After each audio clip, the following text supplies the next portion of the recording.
I'm Dan Carlson, one half of Two Cat Men. I'm John Cadolf, the other half of Two Kept Men, and this And is part two of episode it's 100. not episode Ah, 100. fuck. It's video And, 100. and this is part two of our 100th video. It's not our 100th Shudder Club, though. No, I didn't say 100th Shudder Club.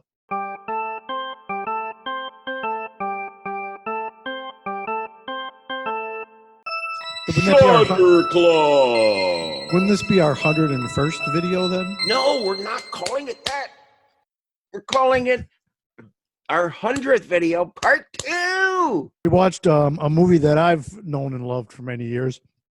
I want to talk about a little personal memory I have of it with you. I owned a copy on VHS back in the late 80s or mid 80s. And I borrowed it to you.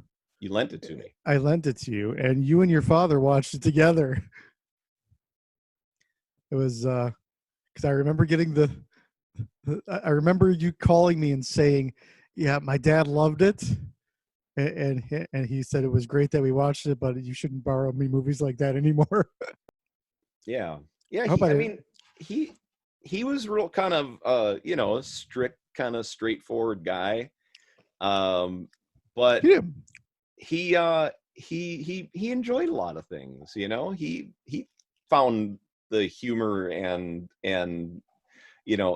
grandeur in horror as well, which, gosh, I mean, like I always, will feel this way, but still wish he were around today to see all this kind of stuff we're doing. He'd probably get a kick out of some of this. Oh yeah. Well, he'd shake his head at some of it, but I'm sure he'd enjoy some of it. Re-Animator. You're the H.P. Lovecraft guy. Yep. Tell Herbert me West Re-Animator. So just to give you a little bit of background on the story, it's actually one of Lovecraft's longer stories. It does span over a period of, I think, 20 years or something like that in the book. Where it was originally published as a serial, right? Right, as a serial. And so when if you read it, there are definitely parts where you can tell it was a serial, because he recaps all of the things that happened. Well, it kind of recaps. It's kind of like that little recap at the beginning of a television show. I think that Lovecraft probably put too much into that, because when you read it now as a full story, it gets a little annoying to read for the fifth time that Herbert West was a surgeon and blah blah blah and all of that. It would kind of be neat if somebody published a version that omitted some of that stuff, and then well, I mean, publish both versions. You know what I mean? Sure. So and I could pretty much edit it and republish it. There's no copyright. It is in public domain. Hey, coming soon on Two Cat Men, H.P. Lovecraft's newest work. Yeah, the John Cadolf edit of Herbert West Re-Animator. Yes. Read by John Cadolf. Yeah. It's probably one of my favorite grindhouse type movies. Yeah. So it's just I'll let you continue with the plot synopsis. Well, I was just going to also make a note that that Lovecraft was commissioned to write this, and he didn't really want to. So it wasn't inspiration, but it was money. Well, no, I mean, that's the thing. He really didn't want to write it, and it wasn't. None of his writing was really about money, although he was glad that he would be paid for it at some point. He's lucky that he did get paid for it. Some writers don't get paid till after they're dead. Right. Well, he did, but the thing is, he approached the writing of Herbert West Re-Animator with a bit of a comedic undertone. He was actually so the comedy that's in the movie is consistent with the tone of the story. Well, okay, so he's actually making fun of his own writing. Okay. his own writing style Mhm. in Herbert West Re-Animator. Okay. So like the wax head, it's in the movie, of course, we see an anatomical dummy's Mhm. head, but in the book it was a wax dummy head, just a Okay. wax head. And that's all like bullshit writing. He Mhm. knew it, and he did it on purpose. Okay. A body with a fake head, and him somehow getting past guards and stuff with Right. his head in a bag, and So the head is actually, that's in the story. that kind of stuff is in the story. Wow, I always say because I know that Stuart Gordon had to do a lot of invention with his Lovecraft stuff Sure, because the stories were so short. yeah, well, and also he had to reduce the span of time, Okay. because in the books, they went through a war and everything else, and I think that Herbert might West show up actually in Bride of joined. Reanimator. Oh, okay. He joined the military so that he'd have access to fresh As a bodies. medical soldier, you know. Yeah. Hmm. Yeah, that's what he And does. He does that at the beginning of Bride of Reanimator. There's a little prologue where they're in that kind of. okay, so then they actually get into that part of the story. I haven't seen Yeah. Bride of Re-Animator yet, so Oh, I believe it's it's streaming. on Shudder. But so Reanimator is one of my personal favorites, right up there with Evil Dead, Basket Case. Um, the great thing about it, it's basically the Frankenstein story um, times 100 with the most insane comedy you've ever seen. Right. Uh, Herbert West, played by our favorite actor Jeffrey Combs, one of our favorite actors, Jeffrey Combs, is a medical student at Miskatonic University. He's under the tutelage of a teacher whose theories he disagrees with. The theories of this teacher are that the human brain can survive an additional 6 to 10 minutes after death. Right. And he Um, believes that it is way Herbert's beyond that. Yes, and he sets out to prove this with a green liquid that he calls his reagent. Yep. And basically, you inject this green liquid into a corpse. The fresher the corpse, the more cognizant the reanimated corpse will be. Yep. Into the base of the Um, skull. yeah, because he requires the freshest possible corpses.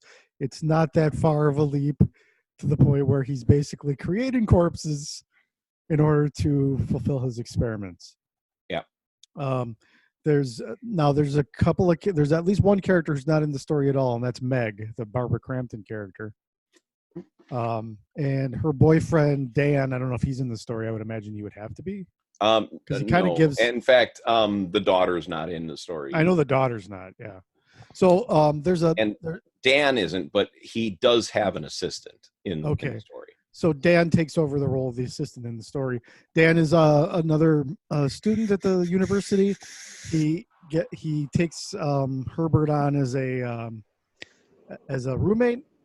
He's dating the young co-ed daughter of the dean, and that creates all sorts of problems when basically her father is killed and brought back from the dead, Yeah. and And that the sets off a. dean represents a renowned surgeon in the book that when there was a plague, I can't remember if it was the flu or cholera or something. There was some horrible disease that kind of wiped out a whole lot of people during that time, and he actually dies in the book. His mentor, this guy, dies as from the plague, and he brings him back.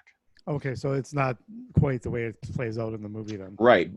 And Stuart Gordon really did a good job in adapting the story And condensing it all into. cinematically and condensing it. Yeah.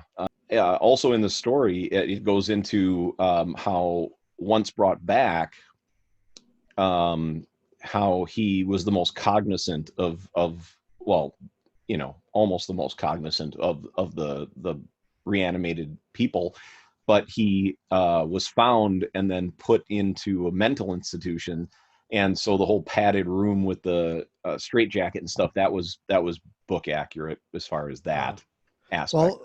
Well, I just love the tone that Gordon finds, and I also love the tone that the actors find, because it has to be absolutely close to impossible to play this stuff simultaneously straight and with a heightened level of because it's not overacting, but it's just enough. it's just at the right perfect modulation where one step over and it's too campy, one step less and it's not funny. Yeah, and So Jeffrey Combs is the fucking master. he is, but Barbara Crampton too. I mean, to Yes. be able to, like, to be able to pull that off, and I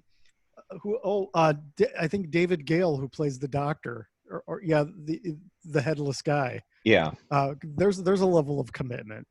Yeah. Um, All around. I speak about Jeffrey Combs and how incredible of a job he does as Herbert Herbert. West. Yeah. Um, it just freaks me out how he can play it so straight. But I mean, he also it's hilarious. yeah, It's the perfect level of straight. Like I said, it's just on that right spot where if he didn't do it enough, it wouldn't be funny, and if he did it too much, it wouldn't work. yeah. I mean, Um, the level of separation from emotion that but he plays in he that he, is just he can amazing. he can actually deliver a line like, "Who's going to believe a talking head? Get a job in a sideshow," Yeah, exactly. stuff like that. Um, Bruce Abbott is really good. The boyfriend. yeah, In fact, he's kind of the unsung hero of this, because really he's the guy that shows you the depths that they're going through. I mean, he's he's seeing all this horrible shit, and instead of backing off from it, he gets you to buy into the fact that maybe you might get sucked into it too, if in that yeah, situation. yeah. He's appalled by it, but he can't help himself as a researcher and as a medical. And then eventually, as someone You know, who's, well, what's the only way out of the situation that we've created is to keep going. yeah, You know, yeah. and yeah, and I totally bought it. And he's a big part of the reason. Um, I love how Stuart Gordon adapted the death of Herbert West. Okay, or the apparent death of Herbert West. apparent, because he's in Um, several sequels. yeah. So in the book, the headless corpse basically does exactly the same thing. He reanimates just tons of corpses. He creates an army of corpses, and they bust through the walls of the basement and overcome Herbert West. Wow. They come through the ground and bust Okay. through the walls, and overtake him. And in the movie, of course, it's the corpses in the hospital that do Mhm. that. But damn good job, Stuart There's Gordon. I'm oh so happy with your adaptation. yeah, well, yeah, we'll talk about From Beyond another time, but he does it again in From Beyond. But Yeah, to be able to make a whole movie out of that short story. and it goes by like this. It's constant clip. It's I don't want to say it's action packed, because it's not every scene is action, but it's just you're in a straight line. It's like an hour and 25 minutes. It's over before you know it, and you've seen so much. Yeah, yeah, Um, and it's pretty damn faithful. I mean, a lot of Lovecraft's works are short stories that say a whole lot in them. So when a person decides to adapt it into a movie script, there's enough material in that short story to give you an entire movie. It's just that the way that Lovecraft wrote his stories um, didn't have to be long. They told an entire story in a short package, but unpacking that story as a director, as a screenplay writer, the minds that have done that have done such a good job at well, it. and and the special effects guys, just you know, intestines that are coming out of people's guts and grabbing them, and Yeah, the whole headless thing works pretty well. It doesn't. There's only like a couple of shots where I was like, that's a little dodgy. Most of them are like pretty amazing. yeah.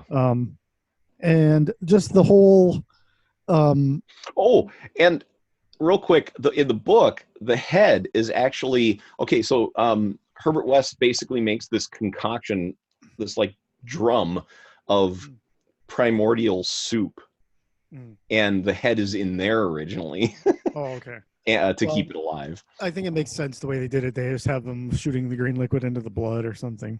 Yeah, yeah. But yeah, I love that the movie is not afraid to go for a lot of bad puns and make them visual. Hmm. Um, it's I mean, just the level of comedy that was written into the script is it pays it pays tribute to the level of comedy that Lovecraft wrote into the story, making okay. fun of the type of story and his type of writing. Okay. So I mean, it's just all around like it's And as if he was in the mind of Lovecraft yeah, there. yeah, I can't wait till we get a chance to review From Beyond because it's actually the better of the two. I think it's hard to say Yeah, for me that anything would top Re-Animator, but From Beyond actually yeah. I don't know. right up I there. still I still lean towards Re-Animator I when I love them think of both, both but films. yeah, Um, I'll tell you, From Beyond actually really frightened me. really. Yeah, it actually really did. Hmm. Um, I was scared to watch that movie for a while. Oh, Yeah. press play or press eject? Oh, fuck. Press play, Yes, several times. yes. In fact, this is one of those movies that I could watch back to back twice. So what else can we say about it? It's just it's unfuckwithable.